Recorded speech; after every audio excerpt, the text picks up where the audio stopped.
आपको इस वक्त के 5 सबसे बड़े अपडेट्स इस घटनाक्रम के बारे में बता देते हैं। पहला अपडेट यह है कि अब से कुछ देर पहले दिल्ली के पास गाजियाबाद के हिंडन एयरफोर्स स्टेशन पर शेख हसीना और राष्ट्रीय सुरक्षा सलाहकार अजीत डोवाल की मुलाकात हुई है और आज इसी एयरफोर्स स्टेशन पर शाम को 5 बजे शेख हसीना का विमान ढाका से दिल्ली पहुंचा था। दूसरी जानकारी आपके लिए यह है कि शेख हसीना को ढाका से दिल्ली लाने में भारत सरकार ने सबसे अहम रोल निभाया है। आज दोपहर 12 बजे विदेश मंत्री S Jaishankar, national security adviser Ajit Doval, सेना प्रमुख जनरल उपेंद्र द्विवेदी और air chief marshal Vivek Ram Chaudhary ने एक हाई लेवल मीटिंग की, जिसमें शेख हसीना को ढाका से दिल्ली लाने की योजना बनाई गई। इसके अलावा शेख हसीना जिस विमान से दिल्ली आई वो विमान बांग्लादेश की सेना का है और ऐसी खबरें हैं कि दिल्ली से शेख हसीना अब लंदन जा सकती हैं। ये वो मिलिट्री विमान है जिससे शेख हसीना ढाका से दिल्ली पहुंची है। तीसरी खबर यह है कि बांग्लादेश में अब अंतरिम सरकार का गठन किया जाएगा और यह सरकार सेना बनाएगी वहां की, और अब 17 करोड़ की आबादी वाले बांग्लादेश की कमान बांग्लादेश की सेना के हाथों में होगी। चौथी खबर यह है कि बांग्लादेश के प्रधानमंत्री आवास पर 40,000 प्रदर्शनकारियों ने कब्जा कर लिया है और इस समय भी प्रधानमंत्री आवास में हंगामा चल रहा है। और पांचवी खबर यह कि भारत के विदेश मंत्री एस जयशंकर ने प्रधानमंत्री मोदी से मुलाकात की है, उन्हें इस घटना से जुड़े तमाम अपडेट्स दे दिए हैं। जबकि नेता प्रतिपक्ष राहुल गांधी ने भी आज लोकसभा में विदेश मंत्री एस जयशंकर से पूछा कि बांग्लादेश के मामले में हो क्या रहा है, सरकार क्या कर रही है और सरकार का इस पूरे घटनाक्रम पर क्या स्टैंड है। और इस समय भी भारत में एक उच्च स्तरीय बैठक इस पूरे मामले पर चल रही है। जबकि पश्चिम बंगाल की मुख्यमंत्री ममता बनर्जी ने कहा है कि इस मामले में भारत सरकार का जो स्टैंड होगा वो उसी का समर्थन करेंगी।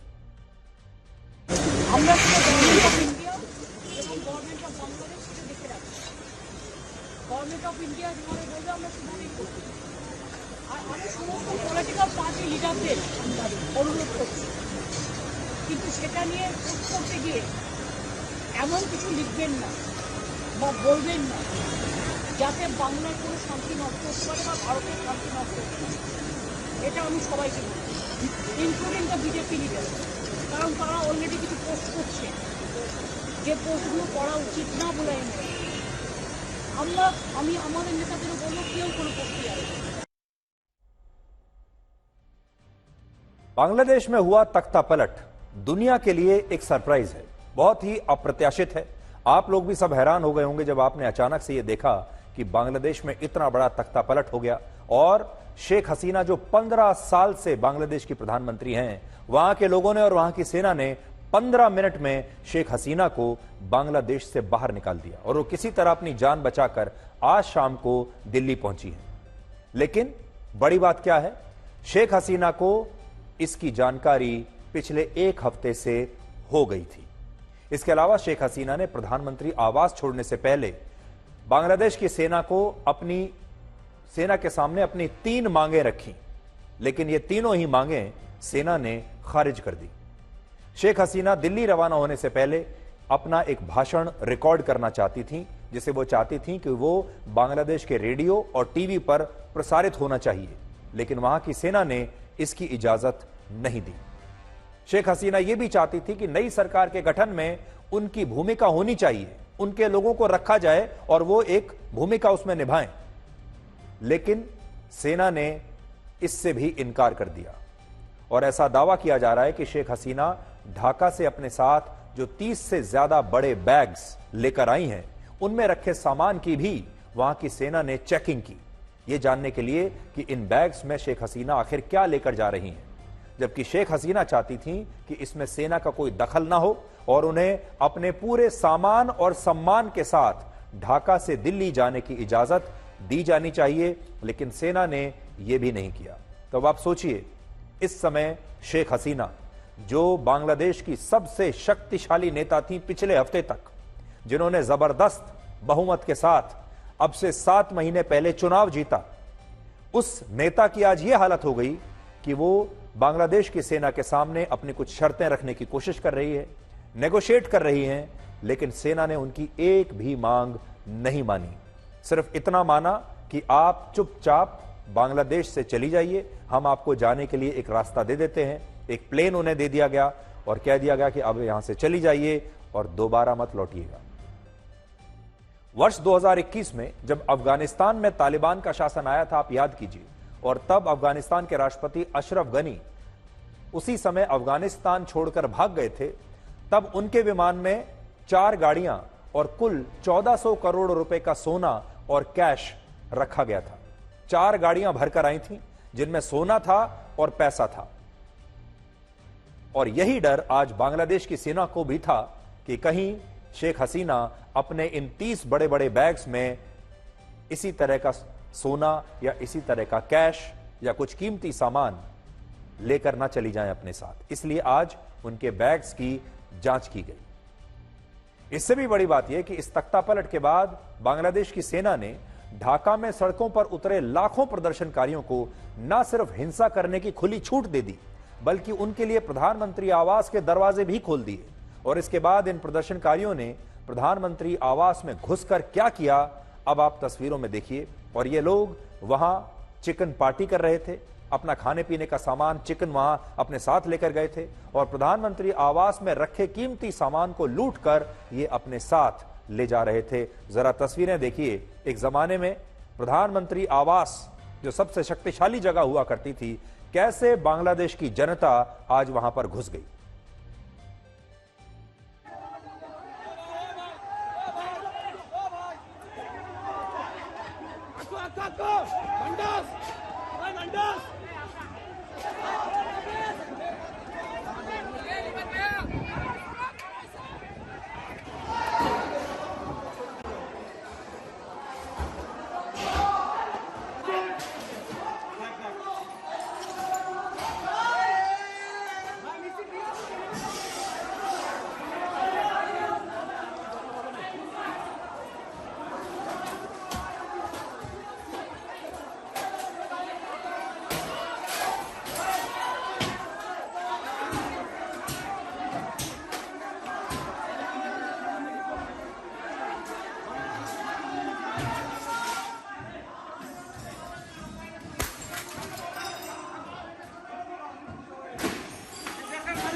भी देश में जब जनता विद्रोह पर उतरती है, जब जनता गुस्से में आती है, तो वो कुछ भी कर सकती है। वो क्या क्या करती है आपने देखा। प्रधानमंत्री के घर पर जनता घुस गई और जिसके हाथ जो लगा लूट कर ले गई। इससे पहले ऐसी ही तस्वीरें आप श्रीलंका में देख चुके हैं। श्रीलंका में भी बिल्कुल ऐसा ही हुआ था। ऐसी ही तस्वीरें आप अफगानिस्तान में भी देख चुके हैं, वहां पर भी ऐसा ही हुआ था। तो जब जब सत्ता बदलती है और जनता सड़कों पर निकलती है, तब यही होता है। और जब जनता विद्रोह करती है तो चुनाव में जीती गई सीटें धरी की धरी रह जाती हैं। जिस समय प्रदर्शनकारी प्रधानमंत्री के घर में घुसकर चिकन खा रहे थे, अंडे खा रहे थे, उसी समय ढाका में शेख हसीना की पार्टी आवामी लीग के राष्ट्रीय मुख्यालय में भी ऐसे ही तोड़फोड़ और आगजनी हो रही थी। और लोग ये कह रहे थे कि शेख हसीना ने बांग्लादेश को बर्बाद कर दिया और अब वो यानी बांग्लादेश की जनता शेख हसीना को कभी माफ नहीं करेगी। आज ढाका में लाखों प्रदर्शनकारियों की भीड़ ने बांग्लादेश के गृह मंत्री के घर को भी आग लगा दी और बांग्लादेश के संस्थापक और शेख हसीना के पिता मुजीबुर रहमान की विशाल प्रतिमा को ध्वस्त कर दिया गया।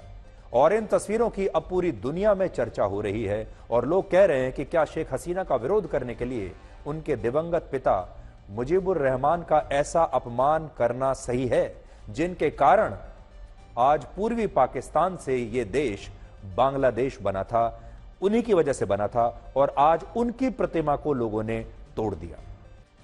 आपने नोट किया होगा, जब भी किसी देश में विद्रोह होता है और एक नई शुरुआत होती है, जब जनता विद्रोह करने के लिए सड़कों पर उतरती है, तो वो अपने ही देश के बड़े बड़े नेताओं की प्रतिमाओं को इसी तरह तोड़ती है। ऐसा हमने और भी बहुत सारे देशों में देखा है।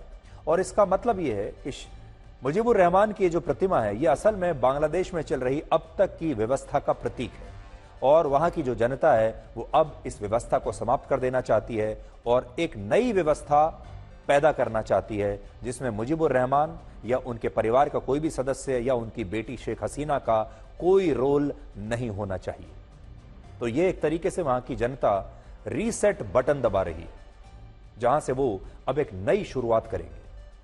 शेख हसीना वर्ष 2009 से यानी पिछले 15 वर्षों से बांग्लादेश की प्रधानमंत्री थी, लेकिन वहां की सेना ने सिर्फ 15 मिनट में उनके देश से उन्हें बेदखल कर दिया। और यह तख्ता पलट भी ऐसे समय में हुआ जब इसी साल जनवरी के महीने में शेख हसीना ने आम चुनाव में प्रचंड बहुमत लेकर अपनी सरकार बनाई थी और 5वीं बार वो प्रधानमंत्री बनी थी। शेख हसीना की आवामी लीग ने इस बार के चुनाव में विपक्षी दलों का दमन करते हुए 300 में से 222 सीटें जीती थी और उनकी सरकार को लोकतांत्रिक रूप से कम कोई खतरा नहीं था। इतना जबरदस्त बहुमत उनके पास था और खुद शेख हसीना ने कहा था कि वर्ष 2029 में भी वो 6ठी बार बांग्लादेश की प्रधानमंत्री बनेंगी और जिस तरीके से वो अपनी व्यवस्था चला रही थी वो बन भी जाती। लेकिन उससे पहले ही उन्हें उनकी ही सेना ने बांग्लादेश से बाहर जाने पर मजबूर कर दिया। सेना और जनता दोनों मिल गए। बांग्लादेश के सेना प्रमुख जनरल वकार उज जमन ने यह ऐलान किया है कि अब वो 18 सदस्यों की एक इंटरिम सरकार बनाएंगे और अब से बांग्लादेश में सेना ही सरकार चलाएगी। शेख हसीना को बांग्लादेश की सबसे सफल और मजबूत प्रधानमंत्री माना जाता था, जिन्होंने एक नहीं बल्कि 5 बार आम चुनाव जीते। इसके अलावा उनके कार्यकाल में बांग्लादेश दुनिया की 30 सबसे बड़ी अर्थव्यवस्थाओं में शामिल हुआ और पाकिस्तान से भी बड़ी अर्थव्यवस्था बन गया। हाल ही में बांग्लादेश ने जीडीपी ग्रोथ रेट के मामले में अमेरिका, ब्रिटेन, फ्रांस, इटली और जापान जैसे देशों को भी पीछे छोड़ दिया था और बांग्लादेश में लोगों की सालाना आय में सबसे तेजी से वृद्धि हो रही थी और वहां बेरोजगारी दर सिर्फ 3% थी। लेकिन इसके बावजूद बांग्लादेश के करोड़ों लोगों ने शेख हसीना के खिलाफ विद्रोह कर दिया। इससे क्या पता चलता है? इससे क्या सीख सकती है पूरी दुनिया?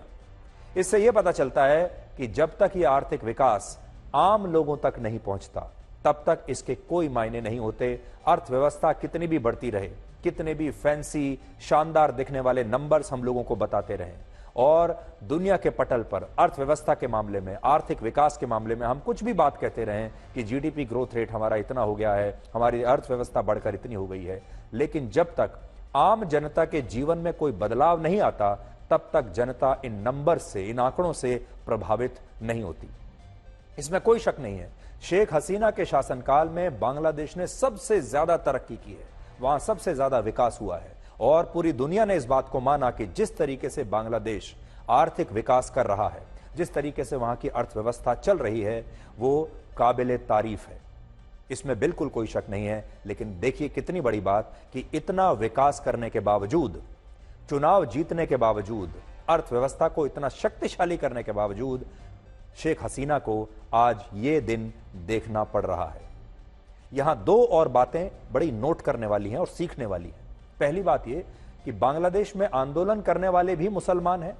जिस सरकार के खिलाफ वो आंदोलन कर रहे थे उसमें भी सभी मुसलमान थे और प्रधानमंत्री शेख हसीना खुद भी मुसलमान है और सेना प्रमुख भी मुसलमान है। लेकिन इसके बावजूद बांग्लादेश में इतना बड़ा विद्रोह हुआ, जिससे यह पता चलता है कि किसी देश में अगर एक धर्म की आबादी ही सबसे ज्यादा होती है, अगर एक धर्म के लोगों का ही पूरा छत्र छाया होती है, तब भी वहां की समस्याएं खत्म नहीं होती।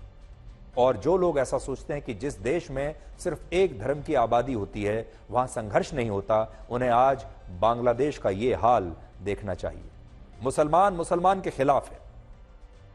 बांग्लादेश में 91% मुसलमान है और 8% हिंदू है, जबकि भारत के विभाजन के बाद इस क्षेत्र में उस समय 76% मुसलमान और 23% हिंदू रहा करते थे, 23%।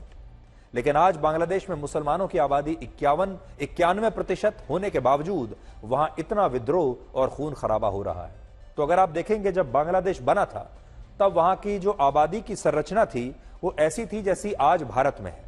भारत में हिंदुओं की आबादी लगभग 80% है और बाकी के जो धर्म के लोग हैं उनकी आबादी लगभग 20% है। यही बांग्लादेश में उस समय हुआ था जब बांग्लादेश का निर्माण हुआ था।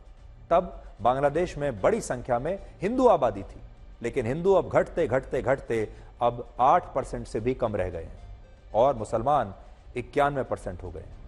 और जब मैं एक बार फिर से आपको बताता हूं, जब बांग्लादेश बना था, मैं आपको बताता हूं कि उस समय बांग्लादेश की जो संरचना थी वो पूरी की पूरी बिल्कुल अलग तरीके की थी। दूसरा, जिस बांग्लादेश में इस विद्रोह के कारण 300 से ज्यादा लोगों की मौत हो चुकी है और जो बांग्लादेश पिछले 2 महीनों से दंगों की आग में जल रहा है, उसे हाल ही में आए वर्ल्ड पीस इंडेक्स में 63वें स्थान पर रखा गया था। तो सोचिए, बांग्लादेश की जो रैंकिंग है वर्ल्ड पीस इंडेक्स में, यानी वो देश जिन देशों में सबसे ज्यादा शांति है, उन देशों में बांग्लादेश का स्थान था 63वें नंबर पर। और हमारे देश भारत का स्थान क्या था? 116वां स्थान था भारत का। ध्यान से सुनिए कि जो वर्ल्ड पीस इंडेक्स है उसमें बांग्लादेश भारत से कहीं ज्यादा बेहतर प्रदर्शन कर रहा है। बांग्लादेश 63वें नंबर पर है वर्ल्ड पीस इंडेक्स में और हमारा देश 116वें स्थान पर है वर्ल्ड पीस इंडेक्स में। और हमसे ऊपर जितने भी देश हैं वर्ल्ड पीस इंडेक्स में, अगर आप देखेंगे हर जगह लोकतंत्र के नाम पर क्या हो रहा है। इससे एक तो आपको यह पता चलेगा कि जो एजेंसीज इस तरह के इंडेक्स और इस तरह के आंकड़े जारी करती हैं, अंतर्राष्ट्रीय एजेंसीज, वो कितनी गलत होती हैं और उन्हें उन देशों के बारे में असल में कोई जानकारी नहीं होती। लेकिन पूरी दुनिया में, चाहे वो लोकतांत्रिक देश हो या कैसा भी देश हो क्या रहा है, एक बार जरा आप नजर डालिए। इस तरह की तस्वीरें जो आज आपने बांग्लादेश में देखी, ये तस्वीरें आप अफगानिस्तान में पहले देख चुके हैं, जब अफगानिस्तान के राष्ट्रपति भवन के अंदर तालिबान के ये सारे लोग घुस गए थे और इन्होंने वहां तोड़फोड़ मचाई थी और उस वक्त जितना भी खाने पीने का सामान था सारा ले लिया था।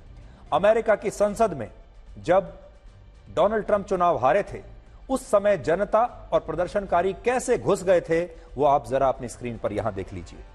इसके बाद श्रीलंका की तस्वीरें आपको दिखाते हैं। कुछ ही समय पहले श्रीलंका में भी यही हुआ था और वहां भी राष्ट्रपति के निवास में प्रदर्शनकारी इसी तरह से घुस गए थे। उन्होंने जबरदस्त तोड़फोड़ की थी और मैं आपको बड़ी स्क्रीन पर जरा दिखाता हूं। देखिए सामने, आपके सामने ये बड़े बड़े लोकतांत्रिक देशों का क्या हाल है, जरा आप देखते जाइए। अभी आप श्रीलंका की तस्वीरें देखिए, ये श्रीलंका की तस्वीरें हैं। 2022 की तस्वीरें हैं, जब वहां की जनता श्रीलंका के राष्ट्रपति भवन में घुस आई थी और उन्होंने जबरदस्त तोड़फोड़ की थी। और पाकिस्तान की तस्वीरें भी अक्सर आप देखते रहते हैं कि पाकिस्तान में क्या चल रहा है। वहां पर भी जनता, आपको याद होगा कुछ समय पहले 2023 में जब इमरान खान के समर्थक सड़कों पर उतर आए थे और उन्होंने कितनी तोड़फोड़ की थी, आपको याद होगा। ये सारे वो देश हैं जो वर्ल्ड पीस इंडेक्स में भारत से ऊपर हैं, जिन्हें भारत से कहीं ज्यादा शांति प्रिय देश माना गया है। और वहां पर क्या हो रहा है, जनता कैसे राष्ट्रपति भवन में घुस रही है, कैसे प्रधानमंत्री आवास में घुस रही है, तोड़फोड़ हो रहा है, खुलेआम विद्रोह हो रहा है। चुनाव के नतीजों की किसी को कोई पड़ी नहीं है, ना कोई चुनाव के नतीजों का वहां पर सम्मान करता है। आप देख लीजिए पूरी दुनिया में इस समय क्या हो रहा है। और हमारा भारत आज इन सारी तस्वीरों को देखने के बाद कितना शांति प्रिय और कितना बेहतर लोकतंत्र दिखता है। अगर आप देखें तो पूरी दुनिया में इस समय सबसे स्थायी लोकतांत्रिक देश अगर कोई है, जहां पर सबसे स्टेबल डेमोक्रेसी है, वो भारत देश है। भारत में आप इस तरह की तस्वीरों की कल्पना नहीं कर सकते। अब वापस लौटते हैं बांग्लादेश पर। देखिए, बांग्लादेश के बारे में जो मैं आपको बता रहा था, जब बांग्लादेश का निर्माण हुआ था तब वहां की आबादी वैसी ही थी जैसी आज भारत की आबादी की संरचना है। वहां पर 76% मुसलमान थे और 23% हिंदू थे। बिल्कुल वैसा ही था जैसे आज भारत की जनसंख्या है। लेकिन अब वहां पर उल्टा हो गया है। अब मुसलमानों की संख्या 76% से 91% हो गई है और हिंदुओं की जो आबादी है वो 23% से सिर्फ 8% से भी नीचे चली गई है। बांग्लादेश के पिछले 53 वर्षों के इतिहास में यह छठा मौका है जब वहां की सेना ने तख्ता पलट करके किसी सरकार को इस तरह से बर्खास्त किया है। पहला तख्ता पलट वर्ष 1975 में ही हो गया था, जब शेख हसीना के पिता और बांग्लादेश के संस्थापक मुजीबुर रहमान देश के राष्ट्रपति थे। जिस नेता ने इस देश का निर्माण करवाया, जिस नेता ने अपनी पूरी जिंदगी इस देश के लिए क्रांति लाने में लगाई, विद्रोह करने में लगाई, इस देश का निर्माण किया, इस देश ने 4 साल के अंदर उसी नेता को उखाड़कर फेंक दिया था। उस समय भी सरकार और सेना के बीच काफी मतभेद थे, जिसके बाद 15 अगस्त 1975 की रात को सेना की कई टुकड़ियों ने ढाका में शेख मुजीबुर रहमान और उनके परिवार के सभी लोगों की निर्मम हत्या कर दी थी, जिनमें उनके 10 वर्ष के सबसे छोटे बेटे भी थे। हालांकि इस हमले में उनकी बड़ी बेटी शेख हसीना और उनकी छोटी बहन शेख रेहाना किसी तरीके से बच गई थी, क्योंकि वो उस समय वहां मौजूद ही नहीं थी। ये दोनों बहनें उस समय जर्मनी में थीं। जर्मनी से ये दिल्ली आ गई थी और इस प्रकार इनकी जान बच गई और इसीलिए शेख हसीना आगे चलकर वहां के प्रधानमंत्री बन पाई। पिता शेख मुजीबुर रहमान की हत्या के बाद उस समय शेख हसीना अपने परिवार के साथ जर्मनी से दिल्ली ही आई थी और आज भी जब तख्ता पलट हुआ तो उन्होंने सबसे पहले ढाका से दिल्ली आने का ही फैसला किया। इसलिए उनके जीवन में दिल्ली का एक बहुत महत्वपूर्ण रोल है, जिसे आप समझ सकते हैं कि दिल्ली का जो महत्व है उनके जीवन में कितना बड़ा है।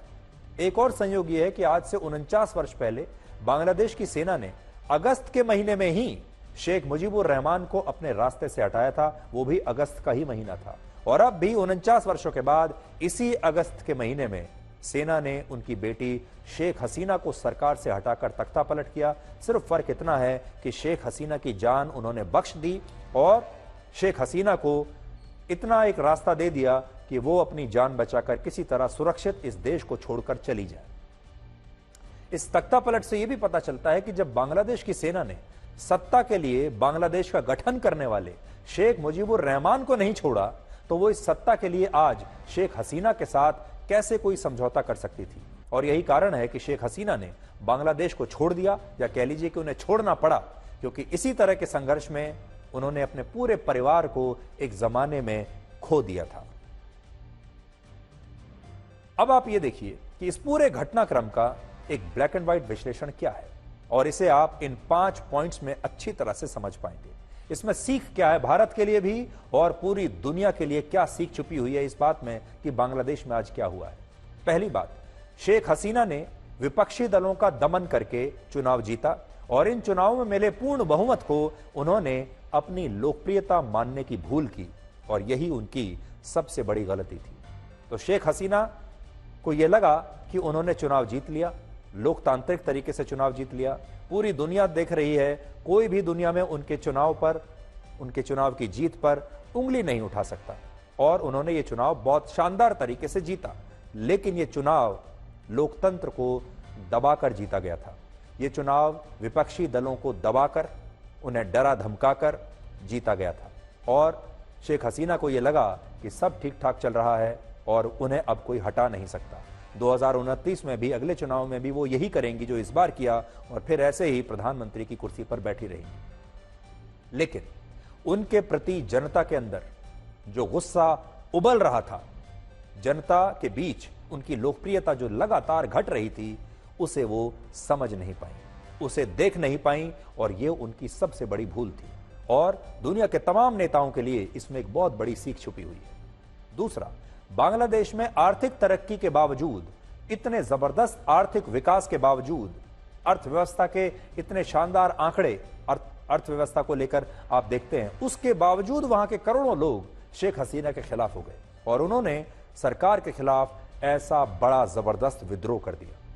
इसलिए जो आर्थिक तरक्की भी है, जो आर्थिक विकास है, वो भी किसी नेता को हमेशा के लिए कुर्सी पर नहीं बिठा सकता और जनता को अक्सर इन आंकड़ों में कोई दिलचस्पी नहीं होती।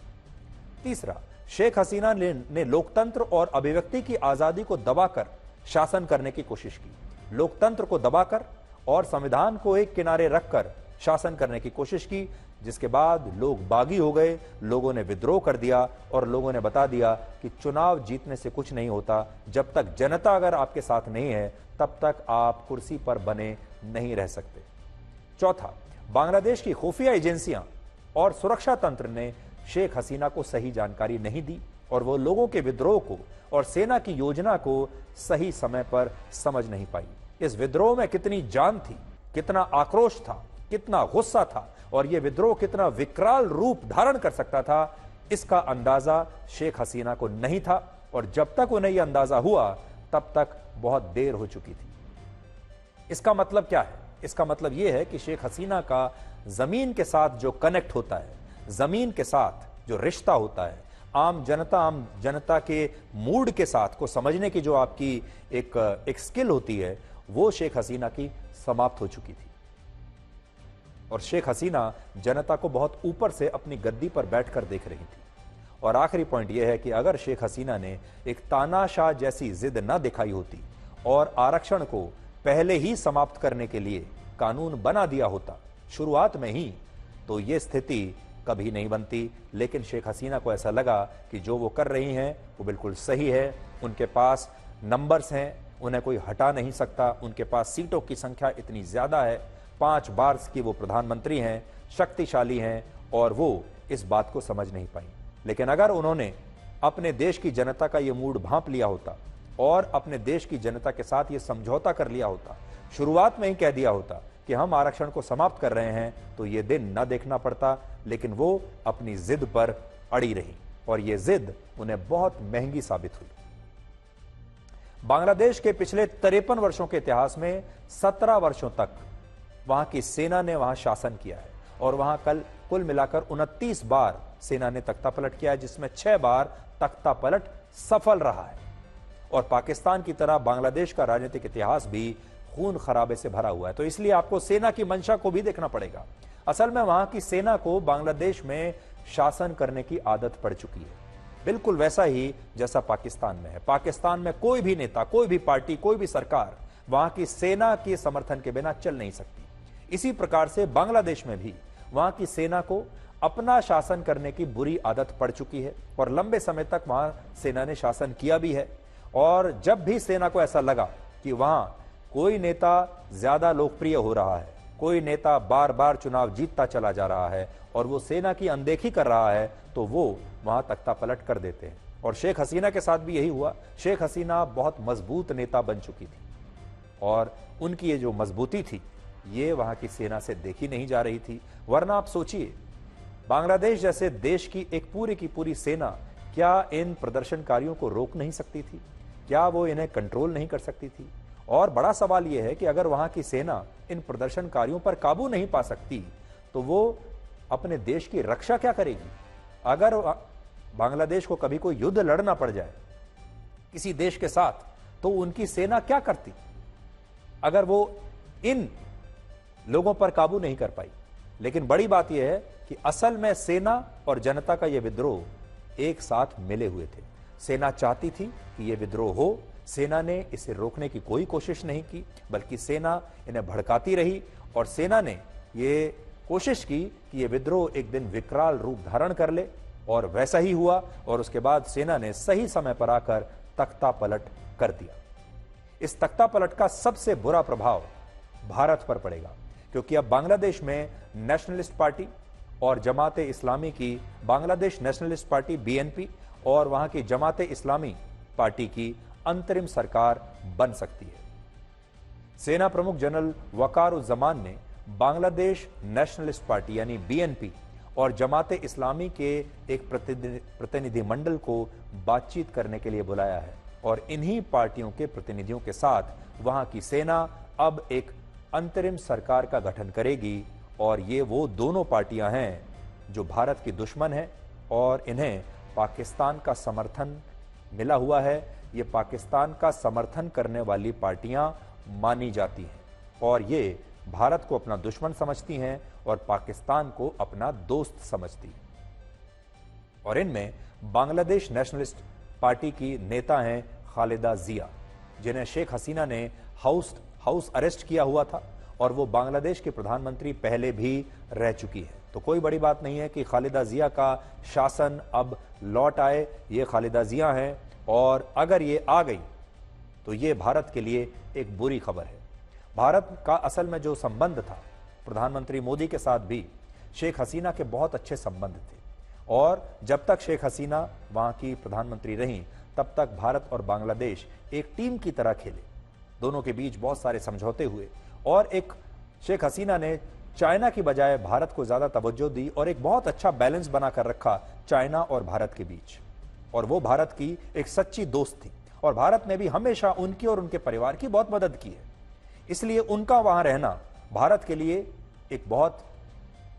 एक अच्छी बात थी।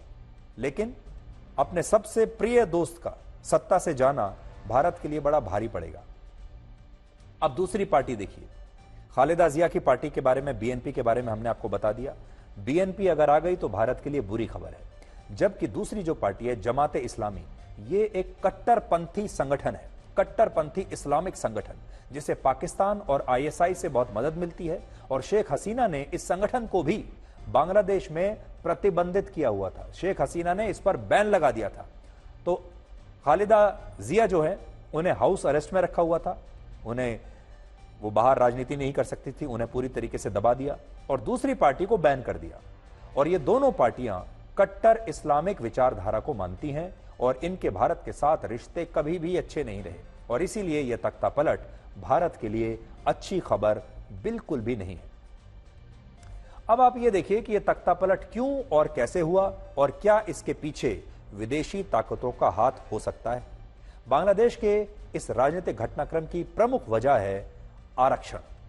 यह वही आरक्षण है जो बांग्लादेश के स्वतंत्रता आंदोलन से जुड़ा हुआ है।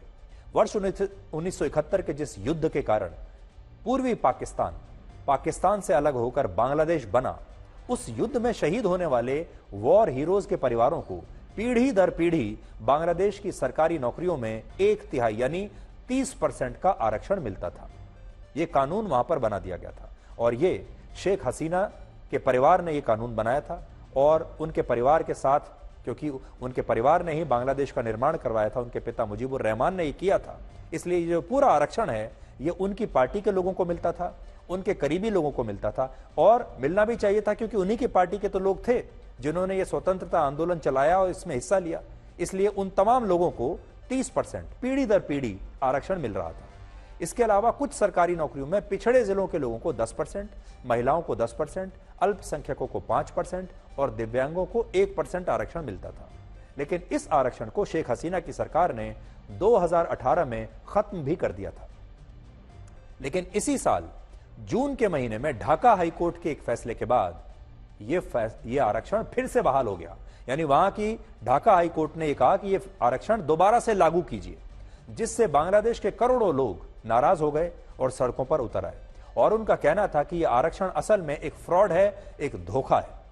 बांग्लादेश के लोगों का कहना है कि स्वतंत्रता सेनानियों की पहली पीढ़ी को सरकारी नौकरियों में आरक्षण देना ठीक है, उचित है, लेकिन उनके बच्चों के, फिर उनके बच्चों के बच्चों को, फिर उनके बच्चों को, यानी एक एक करके इतनी सारी पीढ़ियों को बार बार बार हर पीढ़ी के साथ आरक्षण देते रहना गलत है और यह बाकी लोगों के साथ अन्याय है। दूसरा, वर्ष 1971 का युद्ध आवामी लीग ने लड़ा था, जो शेख हसीना की पार्टी थी, और इससे उन पर यह आरोप भी लगे कि वो अपनी पार्टी के लोगों के फर्जी सर्टिफिकेट्स बनवाकर उन्हें सरकारी नौकरियों में आरक्षण दे रही हैं और बांग्लादेश के जो काबिल युवा हैं, मेरिट जिनके पास है, उनके साथ धोखा हो रहा है।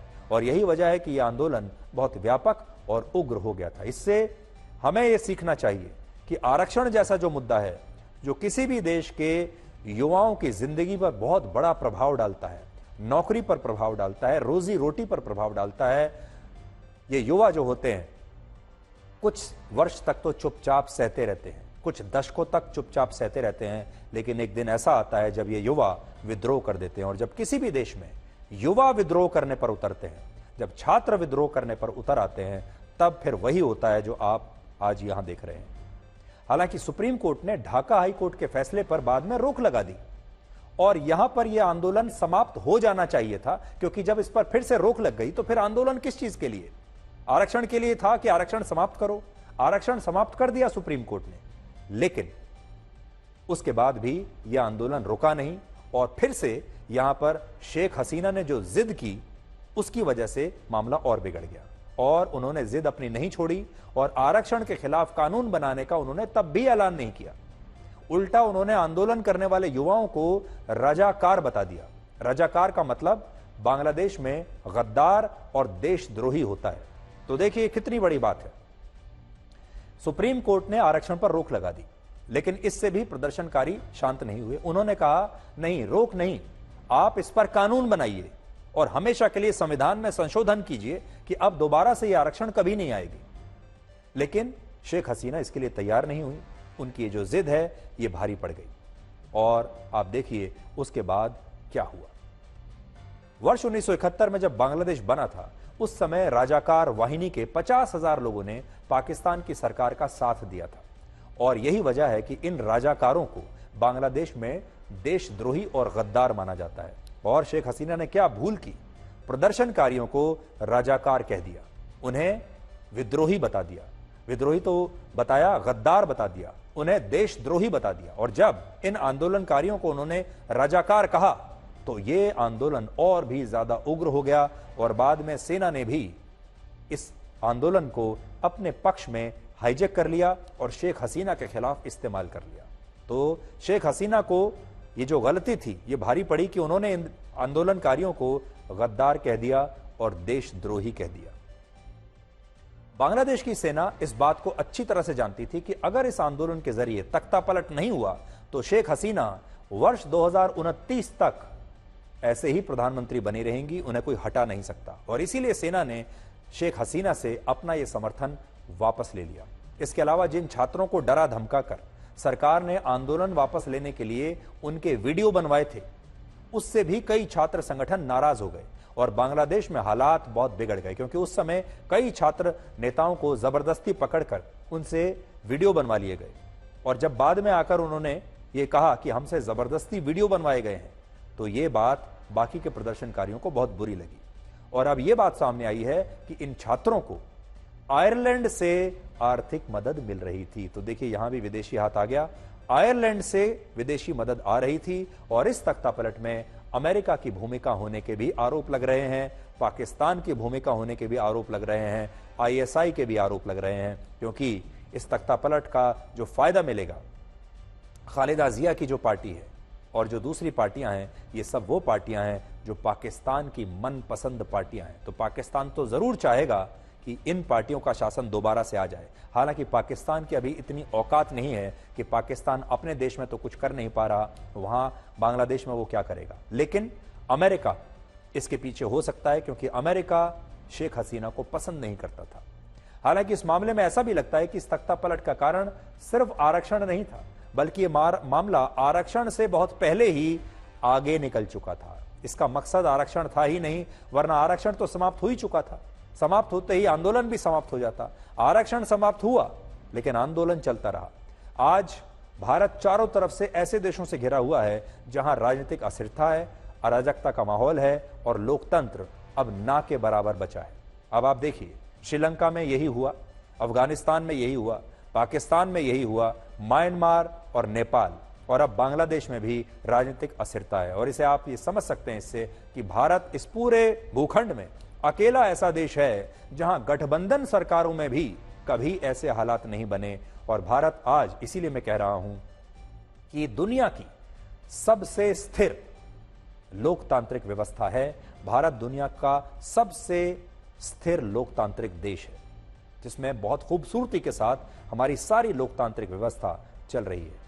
और एक और बड़ी बात अगर आप देखेंगे, पूरी दुनिया में इस समय जहां भी चुनाव लड़े जा रहे हैं, जहां भी विद्रोह हो रहे हैं, सब संविधान की रक्षा को लेकर और आजादी को लेकर चल रहे हैं। अमेरिका में भी सबसे बड़ा मुद्दा इस समय संविधान की रक्षा है, और कहा जा रहा है कि अगर जो बाइडेन की पार्टी आ गई तो वो संविधान को बदल देगी, या वो ये आरोप लगाते हैं कि अगर डोनाल्ड ट्रंप आ गए तो वो संविधान को बदल देंगे।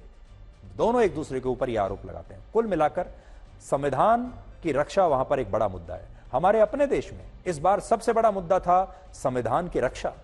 इसी तरीके से पश्चिमी देशों में भी अगर आप जाएंगे, चाहे आप फ्रांस देख लीजिए, चाहे ब्रिटेन देख लीजिए, सब जगह संविधान की रक्षा और आजादी एक बहुत बड़ा मुद्दा बनता जा रहा है। बांग्लादेश की मौजूदा स्थिति को लेकर प्रधानमंत्री आवास पर दिल्ली में कैबिनेट कमेटी ऑन सिक्योरिटी की बैठक इस समय चल रही है, और इस बैठक में प्रधानमंत्री मोदी के अलावा भारत के रक्षा मंत्री, गृह मंत्री, वित्त मंत्री, विदेश मंत्री और राष्ट्रीय सुरक्षा सलाहकार अजीत डोवल भी मौजूद हैं। और भारत निगाह रखे हुए है वहां की स्थिति पर, और भारत को यह तय करना है कि ऐसी स्थिति में भारत की सरकार का रवैया क्या होना चाहिए। शेख हसीना को लेकर ताजा खबर यह है कि वो हिंडन एयरबेस पर ही एक सेफ हाउस में इस समय मौजूद हैं, और यहीं उन्होंने आज रात का डिनर भी किया है, और वो यहां कुछ और समय तक रुक सकती हैं। सूत्रों के मुताबिक अभी उनका अगला प्लान तय नहीं है। अभी यह तय नहीं है कि यहां के बाद वो लंदन जाएंगी या वो यहीं रुकेंगी, लेकिन इस समय आज की रात ऐसा लगता है कि दिल्ली के पास जो एयरफोर्स का एक बेस है, जिसे हम हिंडन कहते हैं, हिंडन में एयरफोर्स बेस पर एक स्पेशल गेस्ट हाउस में उन्हें रुकवा दिया गया है। तो देखिए उनकी भी स्थिति। आज सुबह जब वो उठी तो वो बांग्लादेश की प्रधानमंत्री थी। जब उन्होंने नाश्ता किया आज सुबह का तो वो बांग्लादेश की प्रधानमंत्री थी, कम से कम 2029 तक के लिए तो थी।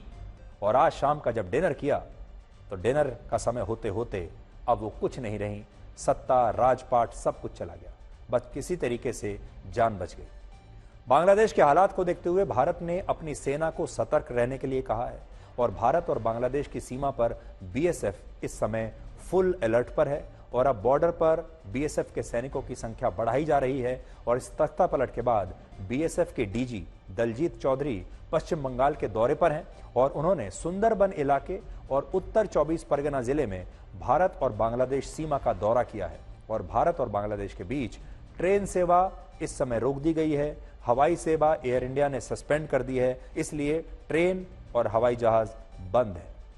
और यह पूरी कोशिश की जाएगी कि इस समय बांग्लादेश से लाखों की संख्या में जो शरणार्थी हैं वो भारत आने की कोशिश जरूर करेंगे, और हमें इसे रोकना होगा।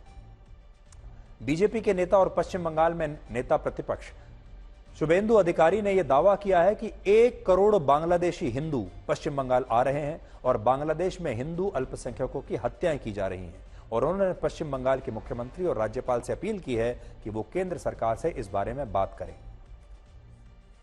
আপনারা প্রস্তুত থাকুন, 1 কোটি শরণার্থী পশ্চিমবঙ্গে আসবে। বাংলাদেশে হিন্দু কতল চলছে। রংপুরের কাউন্সিলর নগর পরিষদের হারাধন নায়ক তাকে খুন করা হয়েছে। সিরাজগঞ্জে 13 জন পুলিশ খুন হয়েছে, থানার মধ্যে 9 জন হিন্দু। নোয়াখালীতে হিন্দু বাড়ি পোড়ানো হয়েছে। আমি পশ্চিমবঙ্গের মুখ্যমন্ত্রী রাজ্যপালকে বলবো অবিলম্বে ভারত সরকারের সঙ্গে কথা বলুন, কারণ সিএতে পরিষ্কার আছে ধর্মীয় উৎপীড়নের কারণে। आपको बताएंगे कि जो ब्रिटेन वर्ल्ड पीस इंडेक्स में 34वें स्थान पर है और हम 116वें स्थान पर हैं, जिसे दुनिया के सबसे शांत और सभ्य देशों में माना जाता है, जिसने पूरी दुनिया को सभ्यता सिखाई है, जिसमें जहां पर ऑक्सफोर्ड यूनिवर्सिटी है, उस ब्रिटेन में बार बार सांप्रदायिक दंगे क्यों हो रहे हैं। ब्रिटेन में 13 वर्षों के बाद सबसे भयानक दंगे चल रहे हैं, जिनमें इंग्लैंड के कई शहरों में बड़े पैमाने पर तोड़फोड़, आगजनी और पुलिस पर हमलों की घटनाएं हुई हैं। जिस ब्रिटेन की गिनती दुनिया के सबसे सभ्य देशों में होती है, वहां पिछले 2 दिनों में दंगों के दौरान 7 से ज्यादा शहरों की 300 से ज्यादा दुकानों में लूटपाट हुई और ब्रिटेन के सभ्य लोगों ने, पढ़े लिखे और शिक्षित लोगों ने दुकानों से मोबाइल फोन लूट लिए, लैपटॉप्स लूट लिए, यहां तक कि वाइन शॉप से वाइन लूट ली, ब्रेड लूट ली, जो भी खाने पीने का जिसके साथ जो सामान लगा, सारी दुकानों को उन्होंने लूट लिया। वहां के पढ़े लिखे सभ्य लोग, ये दंगे 2 समुदायों के बीच हो रहे हैं, सांप्रदायिक दंगे हैं, जिनमें एक तरफ है मुस्लिम समुदाय और दूसरी तरफ है ईसाई अंग्रेज, जो राइट विंग विचारधारा को मानते हैं, यानी दक्षिणपंथी लोग हैं। इन अंग्रेजों का कहना है, जो कि वहां के लोकल निवासी हैं, कि मुसलमान धीरे धीरे उनके देश को बर्बाद कर रहे हैं और एक दिन ऐसा आएगा जब ब्रिटेन एक मुस्लिम देश बन जाएगा। जबकि मुसलमानों का कहना है कि दक्षिणपंथी अंग्रेज उन्हें उनके धर्म के कारण निशाना बना रहे हैं और उनके खिलाफ नफरत फैला रहे हैं। लेकिन इस सब के बीच ब्रिटेन के मीडिया का दावा है कि ये दंगे असल में रशिया ने करवाए हैं। आरोप है कि सोशल मीडिया पर रशिया के यूजर्स ने सोशल मीडिया पर यह अफवाह फैलाई कि पिछले हफ्ते इंग्लैंड के साउथपोर्ट में जिन 3 बच्चियों की एक डांस क्लास में चाकू मारकर हत्या की गई, उन बच्चियों के हत्यारे का नाम मोहम्मद अली था और वो मुसलमान था और वो अंग्रेजों से नफरत करता था। जिसके बाद उसने 13 बच्चियों पर हमला किया, जिनमें से 3 की उसने हत्या कर दी। तो लोग भड़क गए ये जानकर कि ये जो कातिल है ये एक मुसलमान है और ये जो है वहां की बच्चियों की हत्या कर रहा है, व्हाइट बच्चियों की हत्या कर रहा है। और इससे ये अफवाह फैल गई और उसके बाद ये सांप्रदायिक दंगे वहां पर फैल गए। इससे आप समझ सकते हैं कि सोशल मीडिया पर अगर कोई अफवाह फैलाई जाए तो किस हद तक जा सकती है। लेकिन ब्रिटेन जैसे देश में वहां की पुलिस इन दंगों को रोकने में कैसे नाकाम हो रही है, वहां की जनता कैसा व्यवहार कर रही है और वहां पर क्या हो रहा है, इससे आप अंदाजा लगा सकते हैं कि ब्रिटेन जैसा देश, जिसे बड़ा शांत माना जाता है, सभ्य माना जाता है, जो हमें बताता है भारत जैसे देश को कि आपको संविधान की और सेकुलरिज्म की रक्षा कैसे करनी है, उसका अपना क्या हाल है, आप देख लीजिए। शिकायतें वहीं शोर करती हैं जहां रिश्ता रखने की चाह होती है, क्योंकि रिश्ता खत्म होने के बाद शिकायतें अपने आप शांत हो जाती हैं।